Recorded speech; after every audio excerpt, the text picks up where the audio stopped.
ఈ భక్తిలో కూడా మూఢభక్తి అని అంటూ ఉంటారు. హ్మ్. కానీ మధ్వాచార్యుల వారు ఈ మూఢభక్తికి చెక్ పెట్టారు. హ్మ్. వాటి గురించి. మూఢభక్తి అంటే ఏంటంటే, ఇప్పుడు చాలామంది చెప్తాను. మధ్వ సాంప్రదాయంలో ఏకాదశికి తప్ప మిగతా వాటికి ఉపవాసాలు చేయడం అంగీకరించారు మధ్వ సాంప్రదాయంలో. అవును. కార్తీక మాసంలో కూడా ఉపవాసాలు చేయనీయరు వాళ్ళు. అవును.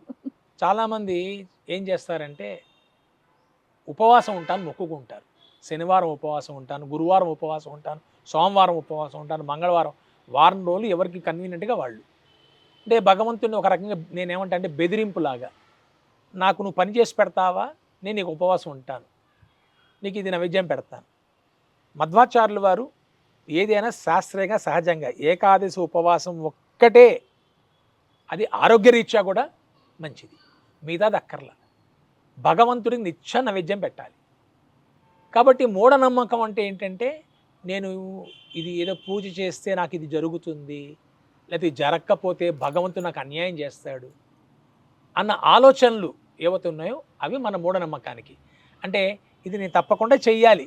ఎందుకు చేస్తానో తెలీదు. నా వాళ్ళు చేశారు, పెద్దవాళ్ళు చేశారు, నేను చేశాను.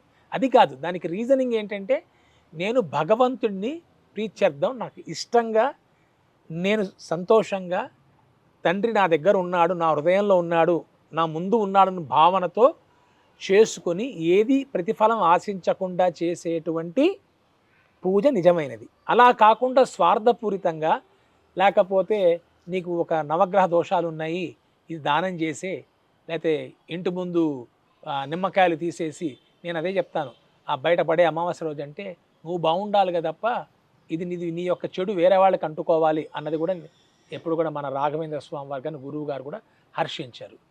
మనము 10 మందికి మంచి చేస్తే అది మంచి మనకు వస్తుందని ఆలోచన ఉండాలి తప్ప ఈ మూఢనమ్మకాలు అనేది ఇవి స్వామి కూడా ఒప్పుకోరు. మూఢనమ్మకం అనేది ఏంటంటే, ఏదో ఇలా చేస్తే ఇన్ని కొబ్బరికాయలు కొడితే నాకు ఆశీస్సులు లభిస్తాయి, ఇది కాదు. నువ్వు కొబ్బరికాయ కొట్టకుండా కూడా చాలామంది నేను అబ్జర్వ్ చేశాను కూడా. చాలామంది సంతోషంగా ఉన్నారు, భగవంతుని ఆరాధించారు, భగవంతుని పూజ చేయరు, వాళ్ళు ప్రమోషన్లు చక్కగా వస్తాయి, బంగ్లాలు కట్టుకుంటారు, కార్లు తిరుగుతూ ఉంటారు. మరి వాళ్ళకి భగవంతుడి కన్నా ఎలా ఉంది? మనం చేసే మంచి వల్ల మనకి మంచి జరుగుతుంది తప్ప, రెసిప్రొకేషన్ తప్ప మూఢనమ్మకాలకి ఎటువంటి ఇది లేదు. సో మీరు రచనలు చేయటం ఎప్పుడు మొదలుపెట్టారు? 2019 సంవత్సరంలో. ఇప్పటి వరకు ఎన్ని పుస్తకాలు రాశారు? అంటే ఇది ఎలా అంటే అమ్మా, నేను పుస్తకం రాయటము, ఈ మందిరం ఇక్కడ చూశారు, ఇది కృష్ణ తులసి పరమానంద మందిర ప్రాంగణం. ఏదో ఒక సమస్య నా మనసులోకి వస్తుంది, ఆయనే చొరపెట్టారనుకుంటాను. ఆ పుస్తకం చదివితే మీకు అర్థమవుతుంది. ఆ ప్రశ్నకి సమాధానం ఆయన వెంటనే నా హృదయంలో చెప్పటం. ఇది అంతర్ముఖంగా నాకు మనసుకి తోచినటువంటి సందేశాలని వెంటనే పుస్తక రూపం రాసుకొని, అది ప్రతి వారమా, వారానికి 2 రోజులా, 3 రోజులా, కొన్ని సందర్భాలలో బండి మీద పోతుంటే కూడా ఒక ఆలోచనలు వస్తాయి.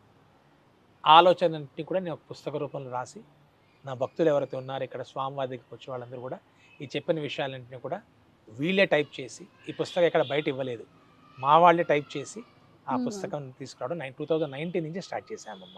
ఓకే. అంటే ఈ పుస్తకాలు రాయటానికి మీకు భగవత్ ప్రేరణే అంటారు. కరెక్ట్, 100% ఇప్పటి వరకు ఎన్ని పుస్తకాలు రాశారండి? అంటే ఇప్పుడు నేను విష్ణు సహస్రనామ స్తోత్రానికి భాష్యం లాగా చెప్తున్నానమ్మా. ఇప్పుడు 225 నామాలు వరకు విశ్లేషణ ఇవ్వడం జరిగింది.